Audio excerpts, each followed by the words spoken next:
Hello everyone, welcome back to my channel. Okay, I want to start by apologizing for my absence for over 2 weeks, if not 3 weeks, here on YouTube. Some of you checked up on me via email. I truly appreciate you all from my heart. We moved into a new house, so with the movement thingy, getting our things sorted out, guys, it was a lot of work. You guys know how this Obodo thing works, right? Yeah, but I should have updated you guys on my community page. I'm so sorry, but I'm back. I miss talking to my YouTube family. How are you all doing? I hope the year is ending very well for you. It's really ending well for me. You guys can see. Do you guys like my background?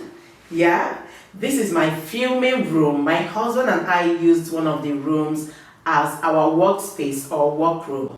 He works as a project manager in an IT company here, so we are going to be sharing this office space together. Today's video is about Canada immigration. We'll be talking about an immigration pathway or an immigration opportunity in Canada. Canada's government has made available a lot of immigration pathways, both at the federal level, the provincial level, and even at the community level, for those who are interested in moving to Canada and becoming Canadian permanent resident.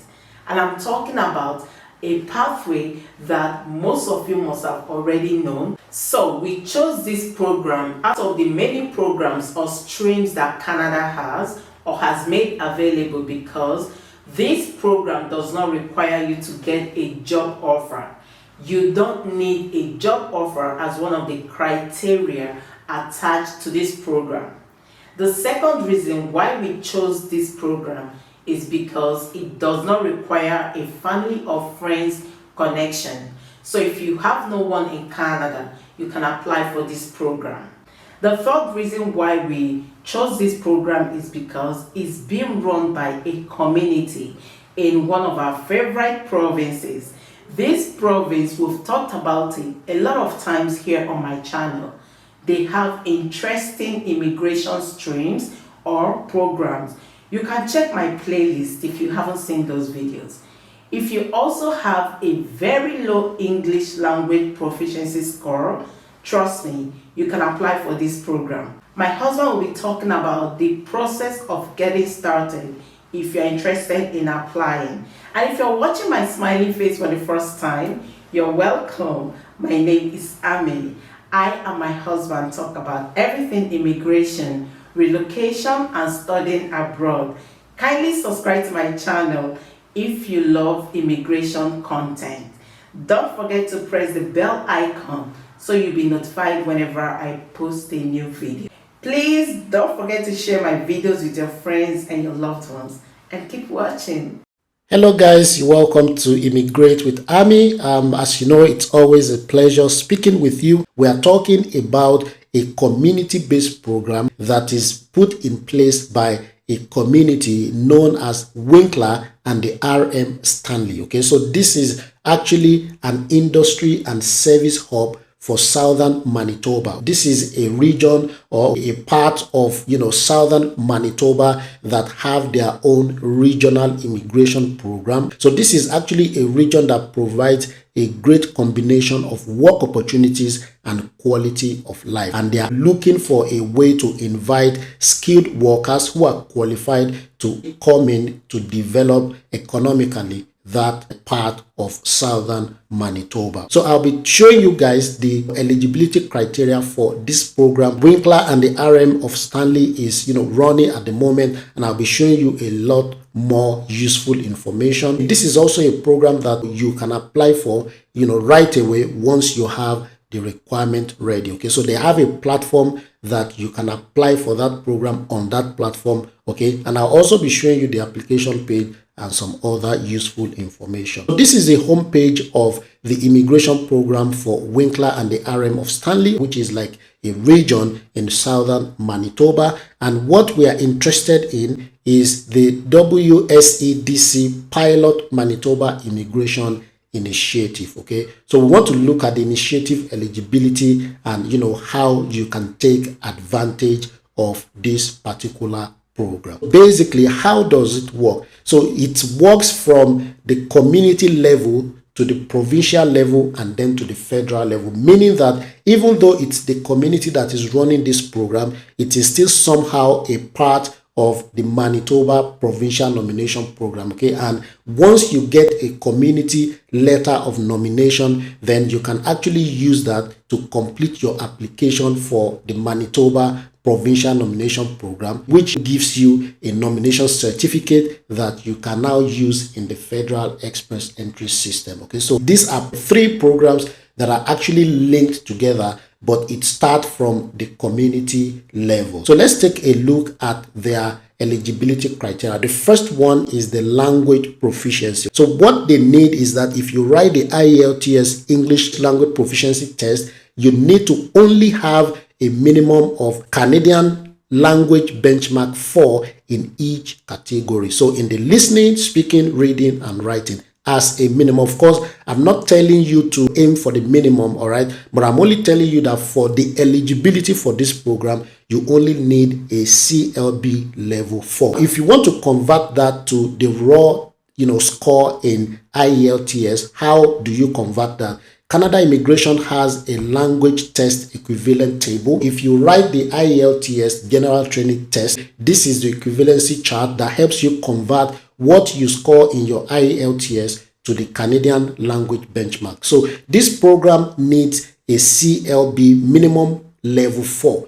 What that means is that if you have a 3.5 in reading, 4.0 in writing, 4.5 in listening, and 4.0 in speaking, then you are eligible to apply for this program. Okay, now this is very low and this is very, very basic. I want you to get a CLB level 10. Okay, that should be your aim. But for the purpose of this program, the minimum eligibility requirement is CLB level 4. And you can see the equivalence when converting that to the IELTS raw score. Okay, in terms of age, the program is open to those who are between the ages of 21 and 45 years. If you are over 45, that doesn't automatically disqualify you, even though for you to get the maximum chances, you should be between the age bracket of 21 and 45, all right? But if you are over 45, you can also apply and you will be considered if you can get the minimum score required by the Manitoba Provincial Nomination Program of 60 points. In terms of work experience, you only need to also show that you have minimum of 2 years full-time work experience in the past 5 years in your intended occupation. Okay, so you only need to show that within the past 5 years you have worked for 2 years full-time. If you have been working part-time, then the sum of all of those jobs should be equivalent to a 2-year full-time work experience. In terms of education, which is also another eligibility criteria, they require you to have at least 1 year post-secondary education or training program leading to a diploma, degree, or certificate. Okay, so if you have only a high school certificate, then you are not eligible. You need at least 1 year post-secondary or post-high school education. Okay, of course, if you studied outside of Canada, you would need to evaluate your credential, and the evaluation must lead to equivalency of a 1 year post-secondary education or a training program, degree, or certificate. In terms of the adaptability, the community also have their own community selection criteria. Now, don't forget that this is an economic program. So they are not looking at your faces. What they are looking at is your profile as a skilled worker or as a professional. They are looking at your skills. They are looking at your education.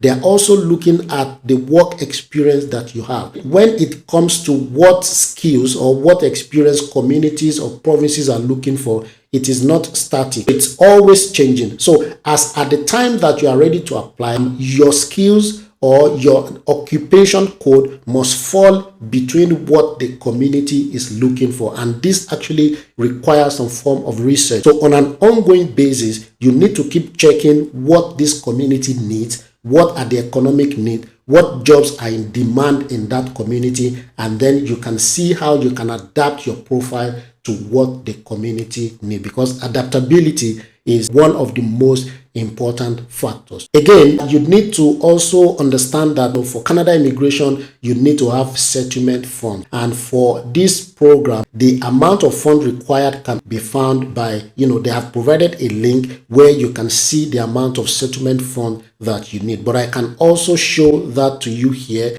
As an applicant, you should have a minimum of 10,000 Canadian dollars plus 2,000 Canadian dollars for each of your accompanying family member. Let me explain that. Let's imagine that you are married and you have a kid. What that means is that for yourself, you should have a settlement fund of $10,000. Then for your wife and for your kid, or for your husband and for your kid, you should have $2,000 each, meaning a total of $14,000 for a family of 3. For each additional dependent, you have to add another $2,000. Okay, so this is the amount that you would need to show proof of when you are submitting your application. It takes some money for you to settle down. They want to be sure that you would not have issues settling down when you move in and when you are a new immigrant in their community, basically. So this is also one of the criteria that they have set in this. Okay, now let's take a look at how the process works in a jiffy. All right,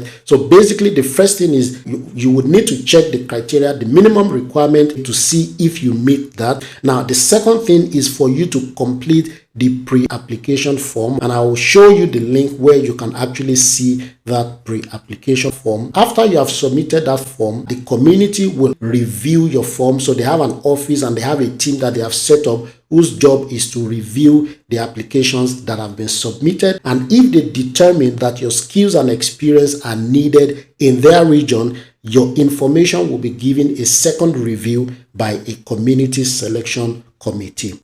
If after the second review, your profile checks out, okay, and they are really interested in you, then they would reach out to you to conduct an online interview. The next stage is that if the interview confirms your information and your skill is a fit for their region, then they would provide you with what they call a community support letter. So they will send that letter to the Manitoba Provincial Nomination Program for them to consider that. And of course, this actually gives you a lot of competitive edge. And of course, after reviewing that letter, all right, the Manitoba province or their provincial nomination program can actually review that letter and determine on the spot if they want to issue you an invitation to apply for their provincial nomination program. Okay, of course, they are not saying that the endorsement letter automatically makes you a permanent resident of Manitoba. What they are saying is that it gives you from some form of support which can give you an edge